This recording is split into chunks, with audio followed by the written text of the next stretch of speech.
just have to dance every time I hear that. I don't know about you. It just makes me happy. It's just fun and upbeat, and I can't help but smile. And I sure hope that brings a smile to your face too, my friend. Welcome to the show. We're here in Burnout talking all about beyond chronic burnout. And my guest today is Tracey Hartje. And we're going to be talking about reclaiming your power and embracing the pause for burnout recovery. Now, I met my guest at a conference back at the end of November, beginning of December. And when I tell you, when I met her, I immediately knew this is my person. She is my person. I love her. Her energy, this beautiful peace and calm that she just exudes, this light, this gentleness, this true passion and power in the world. And Tracy's passion is personal transformation and empowerment for women, helping women move out of the places they are stuck in life and realize how much power they actually have is her calling. And I truly believe this. She recently moved to the beautiful state of Washington and is in the process of creating a life that she truly loves. Tracy's joining us today for this incredible conversation, and I can't wait to share her experience, insights, and knowledge with you here today.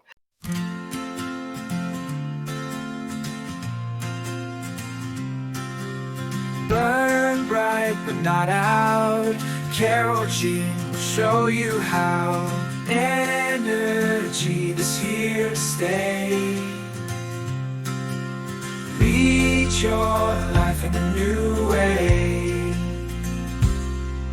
Sustainable and strong. Find where you belong. No more burning out too soon. Rise like a glowing moon. Unleash your power. Every single hour. Beyond the burnout, it's time to shine.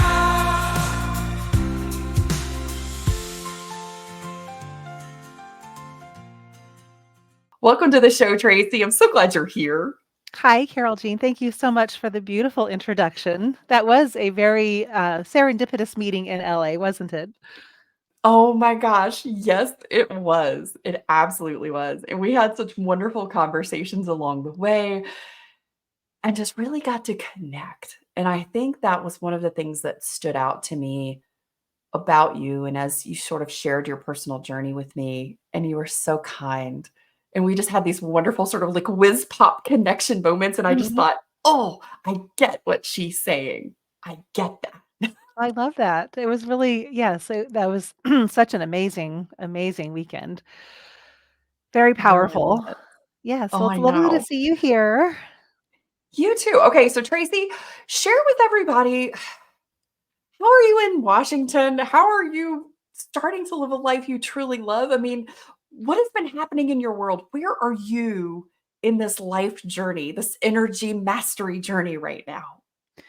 Well, I I'll give you a tiny bit of backstory. I was in a life just a few years ago that was really, really depleting, and I encountered extreme severe burnout. I was in a really big job, which was really fun until it wasn't, and I was in a 20-year marriage, which was fabulous until it wasn't. And I experienced a really my mental health was in danger. It was I was really coming undone, and I realized that my life was not serving me anymore. These, from the outside, people thought, "Oh, she's got this great job and this great husband and this huge house." And it was until I realized I really was not living my life. I was living, um, there was a lot of things that were expected of me, and I was really good at doing that and giving my power away to everyone. So what I did was I slowly started, paying attention. I had to quit my job. That was the first thing because, like I said, I was coming undone. And so there was a breath. Okay, and now what? And I had a lot of downloads. I tend to be very intuitive, and life coaching popped up into my world, and I went, "Yes, I wanna help other women. I don't wanna feel like this anymore. and I wanna help other women. If I can inspire other women to come into their power and change their lives to make the world a better place for all of us, this is what I wanna do. And so I've been on a journey of extreme self-discovery for the last few years, and I quit my job, and then my husband and I separated, and, I feel very fortunate we're still really lovely friends. And I had a wellness center, and I gave that up. I was doing coaching and massage therapy, and Washington just called me. The Pacific Northwest is magical. There's something about I've always wanted to live by the water, and so there's so much water up here. A lot of times it's falling from the sky, but I live right by the 20 minutes from the beach, and there's rivers all around me, and it's just, my soul. I feel like I'm home. And so it's been a really interesting and huge journey. I left, my community of 40 years. I left my life. I took my mom, and my mom and I haven't lived together since I was 14 years old. So that's a whole 'nother story, but there's been a lot of self-discovery and healing and growth with that too. I think this was all really meant to be. So that's my short version of how I ended up where I'm at now. I first of all, we're gonna dig in because there's so much in here just to unpack in the beginning, right? Because I think one of the conversations that I love to have, and I love to invite my guests to have, is to really share what coming undone looked like and felt like for you. What did that coming undone? Because when you're in burnout and when you're experiencing all these internal things, there's external things, and it can feel like it's all coming undone. It's just like all falling apart. Like everything that I had gluing it together is no longer working. Mhm. What did coming undone feel like and look like for you, Tracy? Well, I had done a really good job of managing my stress with food and Chardonnay, and that was no longer working for me. And, so I had a realization that I was trying to numb out from everything in my life. And so I had this epiphany of, why not have a life that I love instead of one that I have to escape from? And so that was kind of one of the first real aha moments.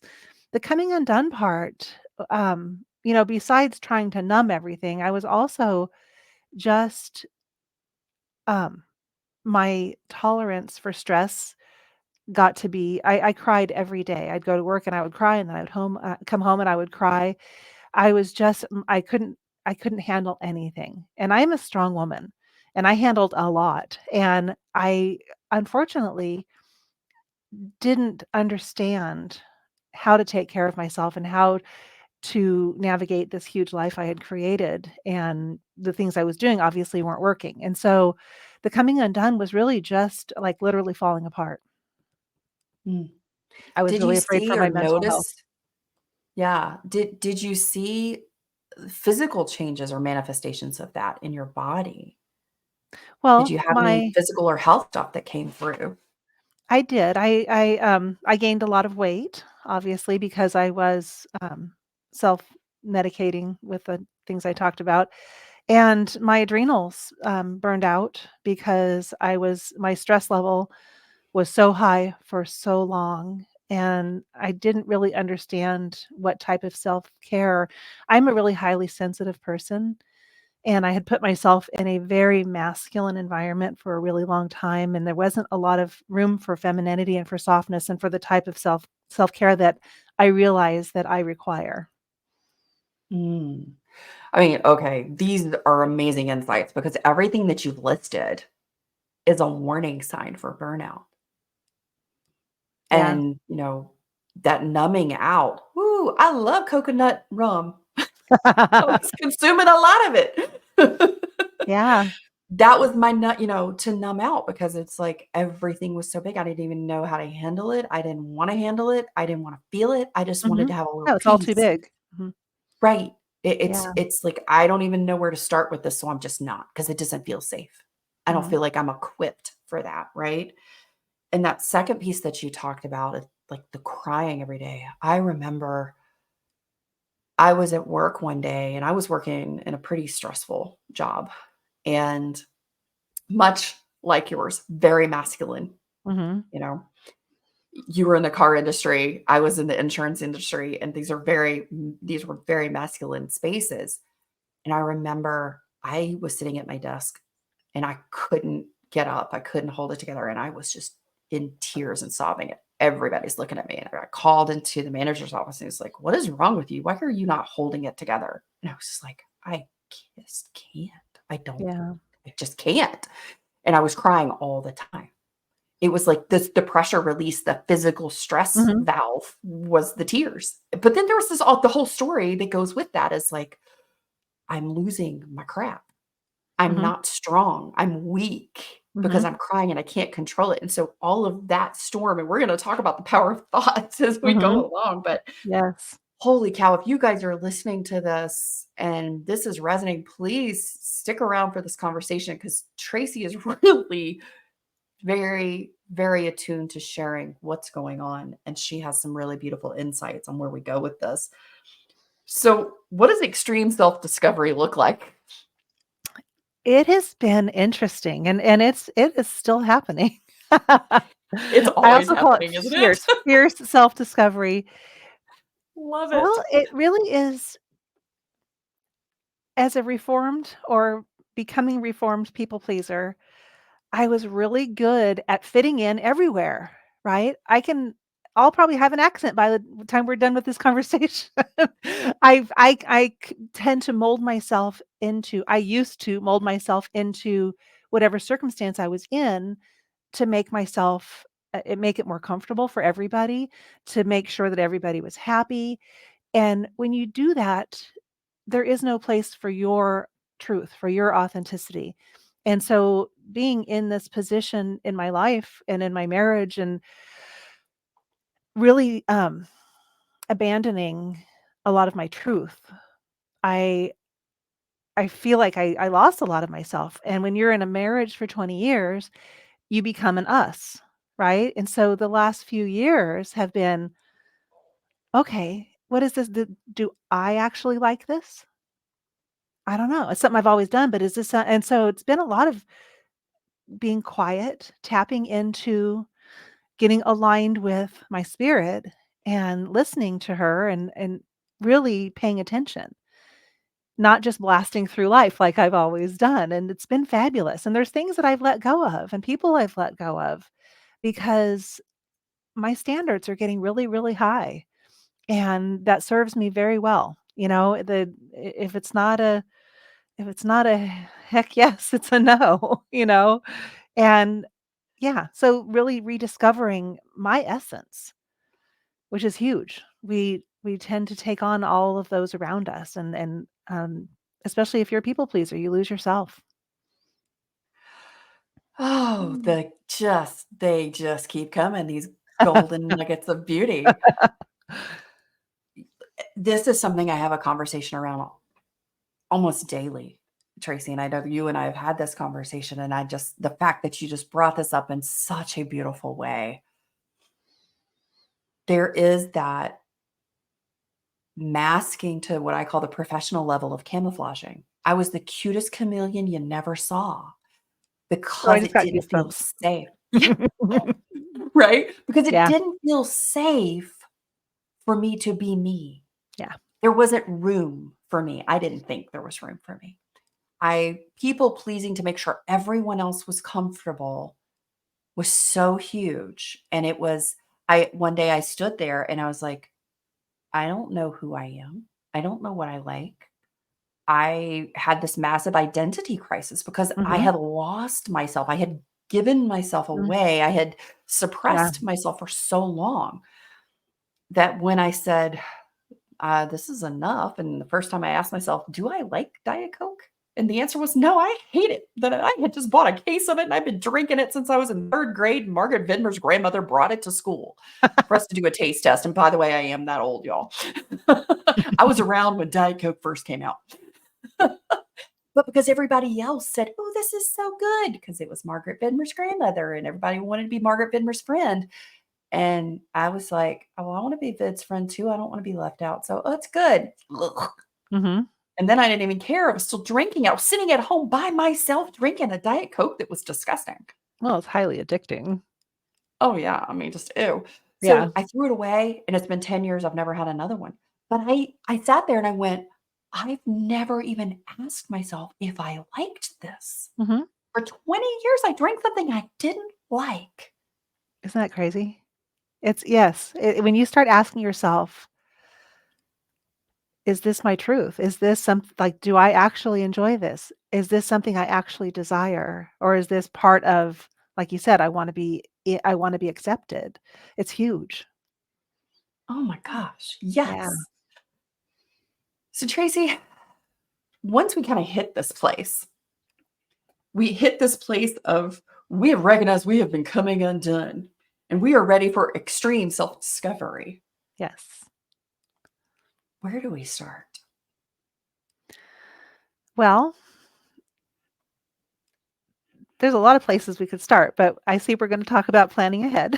Well, we don't have to. I mean, Well, no, I think that's a great is it place the to start. pause? There's Is it so I discovered some different ways of being as I was going through the life coach school, and I was really discovering so much about why I was doing what I was doing.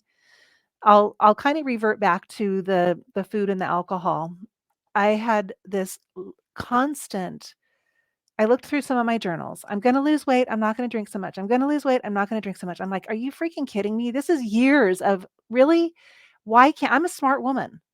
Why can't I figure this out? Like, why I know what I have to do. I went through the Institute for Integrative Nutrition was like the first segue out of the car business. I went back in, but like, I know what to do. We all know, but we just don't do it. And so, one of the tools that served me very well, and I resisted it at first, was planning ahead of time. And this works not just for food and not just for alcohol, but for a lot of things. And when you're using the part of your brain and you're making a decision ahead of time, it's a whole different. So I want you to think about if you're, so you, the thing with food is you can't just not eat. We cannot drink. We can decide not to drink and we're fine. We can't decide not to eat. And so there's so much drama, there's so much social, there's so much cultural, there's so much family, all these things that have to do with what we eat. And I find that if we're making a decision in the moment, like if you just get up, you don't think about your food, you go on with your day. Is there food in my fridge? I don't know. There might be. I'll throw something in my mouth later, maybe, and so there's really, it's very haphazard. You're going to be in the moment. Your primal brain is going to be driving the bus, right? You're like, oh my gosh, that looks good. And it's not something that, I want to lose weight. I have a desire to do this. I'm that thought is nowhere in my head right now because this yummy thing staring me in the face. And so it's getting out of that reactive place and using the adult part of our brain to plan ahead, which is one of the most fascinating things that we can do as humans with our brains, is we have the ability to use our brains to plan, to create a map, if you will. So if I plan my day, I get up in the morning and I get my little journal out and I say I'm going to have this for breakfast, this for lunch, this for dinner. There's no, I have clients that go, "Oh my god, that's so restrictive." I'm like, "No, I could plan to eat pizza for lunch and dinner if I want to. I'm just planning ahead of time. That's all." But it's amazing how um, resistant some people are because it's a trigger. It's like it feels like restriction. It's like, no, all it is it's freeing you up. Guess what you don't think about the whole rest of the day? What you're gonna eat. And especially by the end of the day, about decision fatigue, right? And so if Yes. you've had to make 18,000 decisions throughout the day, what's for dinner, takeout's gonna sound way better than any or whatever your thing is. Path of least resistance. Yeah, and so if you've planned and part of the planning is actually making sure that you have that your food in the refrigerator or in your home, it goes back to this is, feeding ourselves. I just had this conversation with a client the other day, and it seems so basic, but people don't think about it. Feeding yourself in this way is the foundation of self-care because, like I said, you could, you know, really haphazardly feed yourself and not put a lot of intention into it. Um, that doesn't feel good. That is not how someone that cares for themselves, that loves and honors and respects themselves, that is not how that person feeds themselves. And so in the planning ahead, you're buying the food, you're going to the grocery store, you're choosing things you love, you're making sure that healthy food's available to you. And once you get into this mindset, it is so easy because it takes me literally 30 seconds in the morning. I know what's in my fridge, I know what's available. And then as you build this muscle of doing what you said you're going to do, it gets easier and easier because there's going to be that, oh, well, this sounds better, but I said I was going to do this. And that's a muscle that isn't just about food. That's a muscle. I said I was going to do this, and I'm a woman that has her own back. And you build, this is such a way of building empowerment is when you know that you're going to honor your word to yourself and you're going to have that self-integrity. So it seems like a really minor little thing, but it's a part of a huge concept, and it creates empowerment in a way that it's one of the easiest ways that I know. Like, I want one of those confetti things on here. I gotta figure out how to do that. That is such a huge part. You know, you talked about a couple different things, and I wanna definitely, like, just pause to highlight these. When you're talking about planning ahead, you immediately get this resistance and pushback from a lot of folks, and that's normal. I get the same thing. Mhm. What I've learned, and I know that you talk about this has been one of your life lessons here is, like, where we feel resistance, that's where we need to pay attention. That's Mhm. usually where we're gonna be served, right? It's Yes. usually what is nourishing for us. And I laughed when you said, "Well, we can't choose not to eat." I'm like, "Oh, I remember a place where I chose not to eat." I remember that. Yeah. I would give myself water, but I wouldn't allow myself to eat. And it was like, we talk the fear and the control when everything else feels like it's out of control. I can Yeah. control my food, Mhm. right? And then, that comes in a lot. I know if you guys that are listening out here, those of us who are neurodistinct women, we tend to find that place is the place that we can control the path of least resistance because nobody's really going to say anything. Nobody really knows. You can say, yeah, sure, I ate earlier, and nobody really knows. Nobody really Mhm. cares. But we can control that when everything else feels out of control and it feels like it's coming undone in our life. Mhm. And the thing that you just talked about, the place of trust, building that integrity with ourselves and Mhm. with our own word. Huge. And Yeah. I always go back because this was the place where I actually built trust with myself for the first time ever. And it was through reading the Four Agreements with Don Miguel Ruiz, and that first agreement being be impeccable with your word. Mhm. And I was like, well, okay. And I realized through that process that I was being impeccable with my word to everyone else at the expense of my own well-being. Mhm. And But integrity. I Yeah. wasn't, yes, and I was not being impeccable with my word to myself.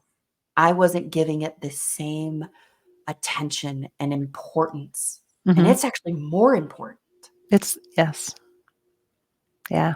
And to just start little. I started with really little things like, I'm gonna take 3 sips of water today, and then actually plan ahead and make myself and Mhm. choose and allow that I took 3 sips of water.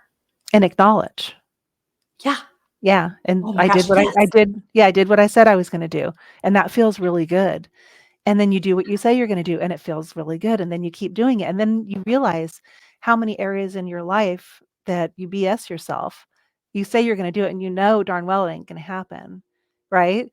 And so Okay, just call me out all over the place, Tracy. it's a really powerful thing, and it is work, it's ongoing, and, Oh, it I is. laugh because for me, planning my meals, easy peasy. It's what I do. I have a friend who's a common friend of ours, and she wanted me to start planning my time better. We've been coaching on some stuff. Oh my gosh, what if I don't feel like it? What if I don't wanna do that when I'm and I was like, "Oh, hello." That is my resistance. That is where my work is right now is showing up for myself in that way. So, it's not just, it envelops every aspect of our life and being able to show up in an empowered way and have our own back and know that we're going to do, when you know you're going to do what you say you're going to do, you're unstoppable. Oh, that just gave me chills because Mm, yes. yeah. And when we have that planning ahead piece where that's where we're like, I'm gonna start. And you don't have to start huge. You can start small. You can start with what feels like the path of least resistance in this process, Hmm. right? And start there because hello, all my ADHDers, this is a dopamine hit, y'all. When you do this and you are keeping and being impeccable with your own word and then you acknowledge it, this is the most incredible Hmm. dopamine hit you will ever Feels get. good. Trust Yeah. me. Hmm. It feels amazing. Yeah. So I know that this leads to another layer of where we can actually find the power of the pause. Talk to me about the power of the pause, Hmm. Tracy. The What is pause this? is How do good. we do it? Well, it comes into play in a couple of different areas. And I think the most important place is coming from, like, thinking of being, um, of responding instead of reacting. And so in order to do that, you gotta take a pause. You have to stop for a second. And, you know, a lot of us just go, go, go, go, go, and we don't stop and think or observe, or there's so many places where this comes into play, but it is a place where you can control the next thing that comes out of your mouth or the next thing that goes into your mouth. It's a matter of being able to short circuit. There's the neural pathways, and we have these ways of being, and learning how to identify that moment of reacting. Okay, that's not what I want to feel like. That's not what I want to do. And it literally is a moment, but pausing, recentering, realigning with what am I trying to achieve in this life or in this day or in this moment. Does that align? No. Okay. Course correct. And so if you're working, depends on, where it's coming up in your life, where you're feeling reactive, whether it's towards other people or whether it's, habitual, like alcohol is a great place for this, because for me, when I was coming home after this really stressful job and this really stressful day, and I'd come home and I'd be, okay, I'm not going to drink tonight. And that urge would show up every single day, and until I learned how to pause, I was Mm. unable to. It was like I could fight it, I could resist it, and I knew it was gonna happen. I'm like, I we knew there was a glass of Chardonnay very near in the future, right? And so learning how to pause and tap back into the desire, I don't want to run my life like this. This is not what I wanna do today. And that's a real, but you gotta, like, when you're in the moment, you can't feel that. And so being able to pause, pull yourself back in, tap into that, what is really important? What do you deeply desire? And then you can move forward. Mm. There's so much in this. I mean, there's so much power in the pause right There here. is, there is. And when I first started to recognize this, I was like, okay, pause how? Pause for how long? How do I do this? So you just gave a couple of things. Number one, you demonstrated a simple breath, Mhm, just in what it takes to breathe in, breathe out. That is a long time in our brain. mhm. It And feels just like a long time in our body drop back sometimes. drop back into your body. We're usually up here, drop back into your body, and it's one of those things, with breath work or any of that, when it becomes automatic. Right. And you had the next step, which is so beautiful. I mean, guys, you want to talk about just watching a master at work, you just did. Because she breathed, you heard her breathe, and then you heard her pause, and the next thing she said is this my desire? Is this what I want? It's not the number of questions, the quantity of questions, is the quality of the question. Mhm. And so that next part I'm hearing you say, Tracy, is okay, take a breath, and then ask yourself that key question of, what do I truly desire? What do I want to experience? Because, we hear that this adage, and it's true because it's true. Mhm. Keep doing what you're doing, keep getting what you're getting. Yes. Another So the thing you can question to ask. really disrupt, right? Yeah, it is, and another question that you can ask that I use a lot with my clients is, "Does this feel like love?" Like, I'm getting ready to do this thing, "Does this feel like Oh, love?" And right? It's a yes or it's a no. And it's like, ooh, "Well, but my mouth wants this right now, or I wanna, respond in a certain way. Does this feel like love? No, no, no." And it just makes it that easy to shift. oh. Okay, so I'm gonna step into that one as the person who was like, intellectually know what love is. I know what it feels like for me to have that physical response, be it, sexual arousal that I would associate with love, or, you know, my dog, I love her. But I didn't always know how to define or be able to articulate what love was, because I was scared to allow myself to have it. I didn't think I was worthy enough to receive and Mhm. experience love. Yeah, that's a big one. What does somebody do in that, if they're kind of in that place where they ask themselves, "Is this love?" And they were like, they're in such a place that that just doesn't even feel connected for them yet. I think that deep I think there's a resonance. I think even if you are telling yourself, "I don't know how to love myself. I don't know what this Mhm. feels like." If you ask yourself, "Is this love?" There's a yes or a no. And I think this is a beautiful way to learn how to show yourself love and learn how to love yourself. As you are treating yourself with love and honor and respect, that becomes who you are. Okay, y'all, right there, what she just said is so stinking powerful. It is truly so important. What Tracy just really highlighted, what her genius just came through and was just shining a light on, is it's already yours. It's Yeah. already there. And the more that you take the power in this pause, take a breath, ask that question, is this love? Does this feel like love? And give yourself that moment to tap into what you already know. You may Mhm. not be able to articulate it, but you're going to You feel it. You feel it. know it in your body. Yep. Yeah. And that's a Mm. skill that is serving me so well right now, and that's you have to get it as you learn how to get more quiet and more in tune during this, fierce self-discovery, it's part of that, like, I don't know, is that a yes or a no? And you tap in and you get quiet, and you tap in and you get quiet, and you start to be able to hear that whisper or or feel that little vibration, and being self-integral, it is when you've done something or said something that feels funky and you feel it in your body, right? It doesn't feel good. You feel unsettled.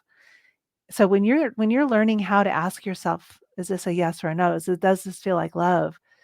Your body will tell you, right? Yeah. Yeah, it will. And then this happens. Yes. Then the power of your thoughts kicks in. Yes, the power of your thoughts. This is my favorite thing to talk about because this is absolutely within our control. And the truth is we think tens of thousands of thoughts every single day. They're running in the background, they're running the show, and they're on autopilot, and most of the time, we are completely unaware, and these might be thoughts that we've carried around for a really, really, really long time. They are probably thoughts that don't serve us anymore. They are things that we might think, especially when we're talking about ourselves, things that we would never say to another human being because 'cause they're awful. There's so many, the as you think things over and over and over, they become your belief system, right? And they become your stories. "Oh, I'm just this. This is just who I am," right? Guess what? You get to change, you get to pick. And so to be able to start the first step is creating awareness. And another thing that's fabulous about our human brains is we can watch ourselves think, right? We can pull back and become the watcher, and we can observe ourselves running these thoughts that may be fabulous or they might they may be terrible, but we can observe. And if you can start observing without judgment, because it's just your brain running this dialogue that um it's one of those things that as we're able to observe and be curious, huh, where did that come from? It doesn't like and really be fascinated, by how our brains are running these scripts. You talk about being burnout and this mental chatter, these thoughts running around in your head. I didn't talk about it when we were talking about planning ahead. The mental chatter that you have all day long, if you haven't planned something and all day long you're bouncing things around. Oh my gosh, what do I do? Blah, blah, blah. It's exhausting. The decision fatigue. When you start training yourself to become the watcher of your thoughts and being really fascinated, like, I have thought stuff pop up, I'm like, "Dang, I thought I was done with that." I guess there's some more stuff to dig out, and I don't judge myself. It's all part of my journey, and realizing that you can choose to have another thought. And this is kinda goes hand in hand with the power of the pause. Like, that really was a terrible thing to think. I you know, um, I follow this one gal and she talks about shopping, and this was a bargain basement thought. I want a Nordstrom thought, I'm gonna go to the Oh, I I love wanna that. choose something that's a much higher vibration, a much higher quality thought. And so the truth is that we do get to pick, and it's like, "No, that's just who I am. I'm a" whatever label you've given yourself or whatever, you don't have to think that anymore. And there's strategies because you can't go from way over here to way over here just because you wanna, there's strategies on They're how to stepping stones. yes, on how to really start to understand and how to create an environment that's, in your brain that's offering you a lot, healthier and higher quality thoughts. Because your thoughts are what you become. Your thoughts are so powerful. This is what's creating your life. And if you're telling yourself you're a victim, if you're telling yourself all these really sad stories, you're gonna have a really sad life. And I think that that is one of the things that I love that we're having this conversation because I had a recent experience that really highlighted. So for thoughts, here's the science fun stuff. The average person has 70 to 90,000 thoughts a day. Now, folks, if you are ADHD like I am, then you got volumes of that. You got like Mhm. 4 or 5 browsers open and 2 or 3 tracks of music playing. So we have, let's double that, let's triple it. So let's just say, 180,000 to 270,000 thoughts a day. When we're talking about burnout, this is one of the biggest areas that can be an energy depletion when it comes to the quality of the thoughts that we're having. And we can be incredibly harsh and mean to ourselves. And it comes from a place of protection. It comes from this place of not feeling worthy, not feeling good enough. And if I'm mean to myself and I'm really hard on myself and I'm really judgmental and very critical of myself, and I do it harder than anybody else, then no one else can do it to me and hurt me, Mm. trying to avoid those hurt feelings. And I was reading a book this past weekend. And Tracy, this really stood out to me. It was a book around the 18 universal laws. And I always go back and revisit this because in each place there's something new. I always learn something new. There's always something that's shifted in me that I see or perceive something in a new way. So I go back and revisit things. And as I was reading the examples for how someone who is out of alignment with this particular universal law, these are the things that they would say or think. I had to start skipping those sections. I could gloss over and maybe look at one, but I couldn't read all of them because they brought such a visceral aversion to me because I was like, I don't think that way anymore. That doesn't even come into my space. And I having some healthy rules and boundaries around my thoughts, because that has been really important to me, Mhm. that I didn't even want to read those because they are not mine anymore. I love that. That's powerful.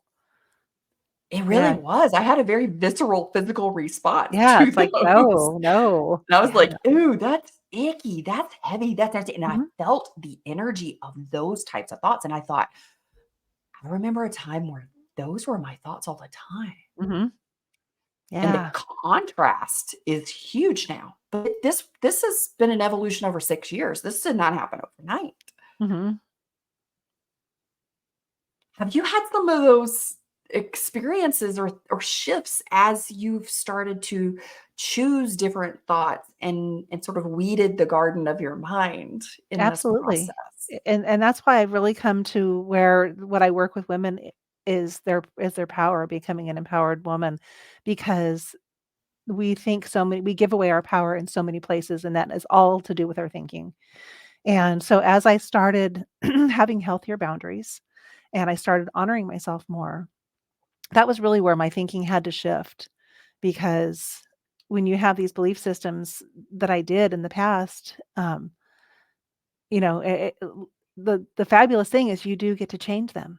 You do get to let them go. And for me, I I find myself dipping into people pleaser mode occasionally, and I watch myself do it. I'm like, "What are you doing, girl?" Like, I can watch and I can see myself, and I am able to course correct very quickly, but it's something that I realize I still that's why I say I'm recovering. I am not recovered, I am recovering. And so, yeah, it's something like that where I'll be like, "No, no, no, this does not feel this is not where we live anymore." And I think that, maybe it's a really good thing to have that awareness of, you know, kind of, dipping your toe someplace else. No, and you can like you said, it's like you feel it. Like, this is not where we live anymore. This is not what we do. I always say thank you when I have those experiences Yes. now. Oh, I yeah. didn't before, but now I'm like, "Ooh, thank you for highlighting the contrast to give me further clarity and really deepen that is not Yes. me. That is not mine anymore." Yeah. I love that. And I love what you do because in the work that you do every day with yourself, with your clients, it is this place of creatorship. Yeah. And I think that's something that I didn't know for so long, that I had the power and the control and the authority Mhm. to be the creator and leader of my own life. No, we don't give ourselves permission. We're looking for other people to tell us what to do when we have everything we need. There, you're our paths are so easily found when you listen and what feels right, you know. And I Yeah. think being there's a really powerful shift happening around women right now, and women reclaiming their power, and I am so excited to be a part of it, and I am so excited to help. And I love, I meet women where they're at, and there's women that are like we were, that are completely burnt out and they're just done. And there's women that have these, really nice lives on the outside, but they're not happy. They're not feeling fulfilled. They're not realizing I can create. We have that ability to create. We have the permission. We have the power to create whatever life we choose, and it's fabulous. It is. And what's amazing is that I know for me, I didn't even realize that I was already wielding my power without intention. So my life that I didn't love, I had created it. Hmm. And if I created something I didn't like, wow, what can I create that I do want? I have the power to do that. And Hmm. everyone in space, everyone that's hearing this has that same power. You know, you and I did, a meditation together when we were out in LA, and one of the steps was to reclaim, to call your power back in. Yes, that was huge. Wasn't it though? Yeah, But that what was was awesome. so here's what happened with me, and I wanna hear what happened with you in this one. What happened with me is we did that. I called my power back in. I sent it to the time that we had set for the next morning, and it was 9:15. And I felt this surge. I felt this shift in my body. And I looked at my watch and it said 9:16. I went, okay, well, it's back. And I went, well, wait a minute. That did not feel powerful enough because I have given away a ton of my power. It should have knocked me on my butt. It should have hit me super hard Right? because I left a ton of power out there. I gave away a ton of power. And I got kind of quiet in that. And I'm like, wait, I got curious. I went, wait a minute, hang on. And this inner knowing said, it all came back. You just have to nourish it now. Mm,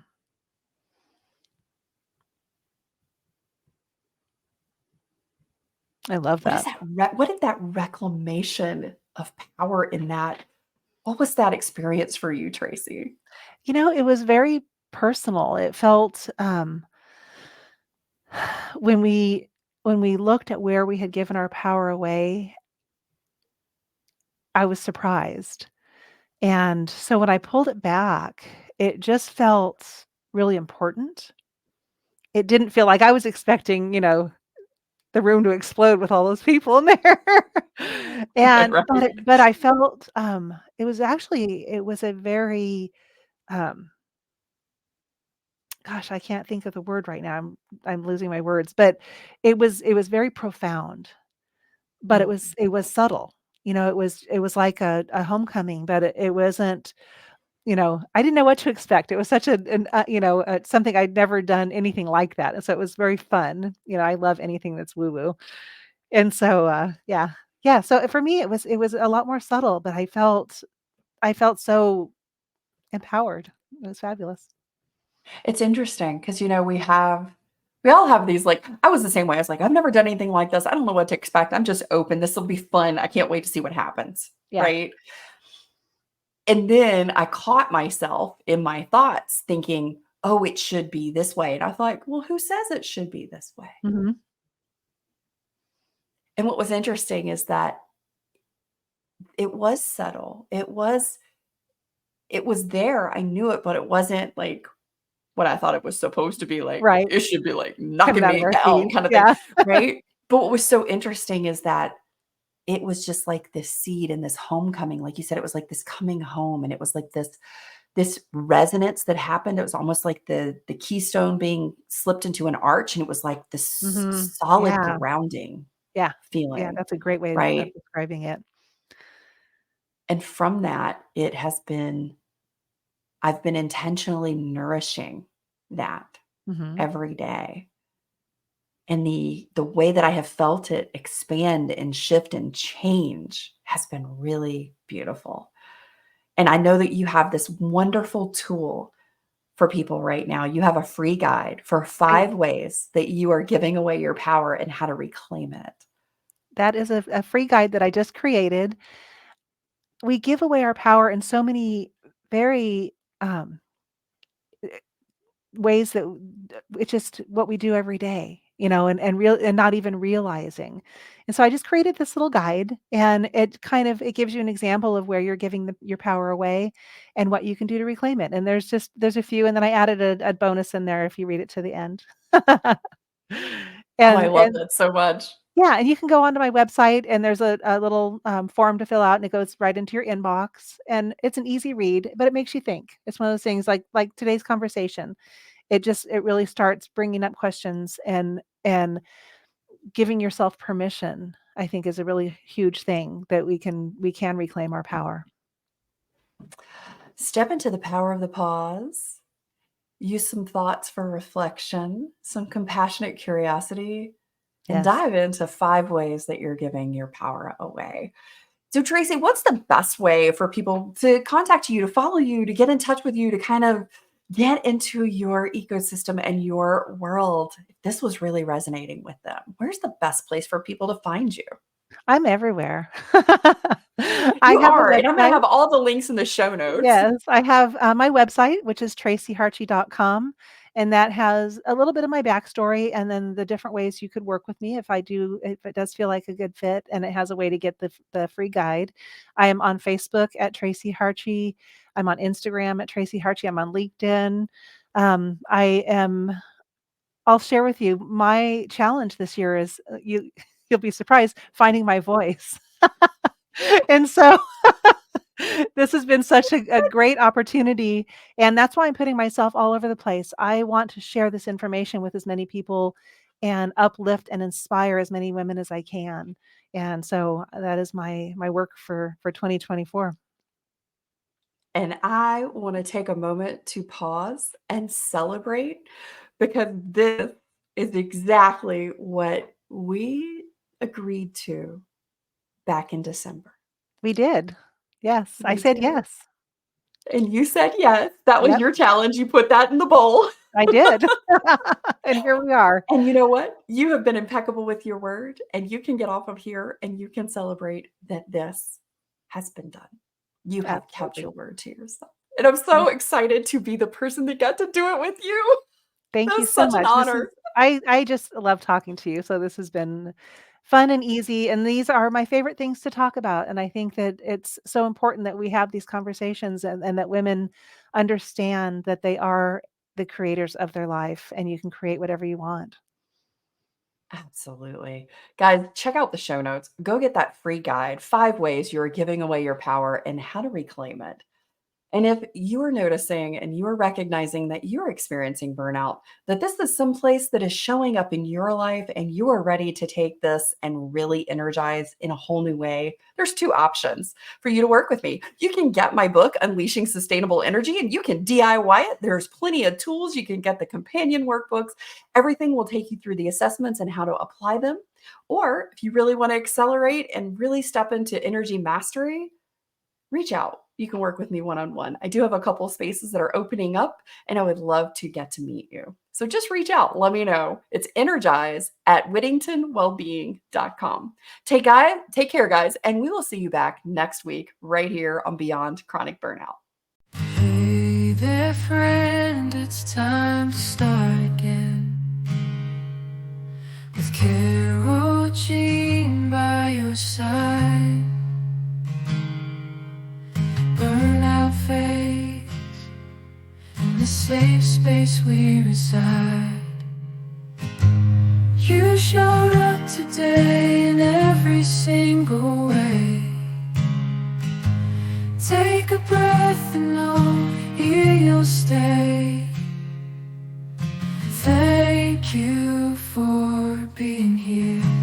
You're more than enough already. Just as you are, my friend. Take it easy. You are worthy, never too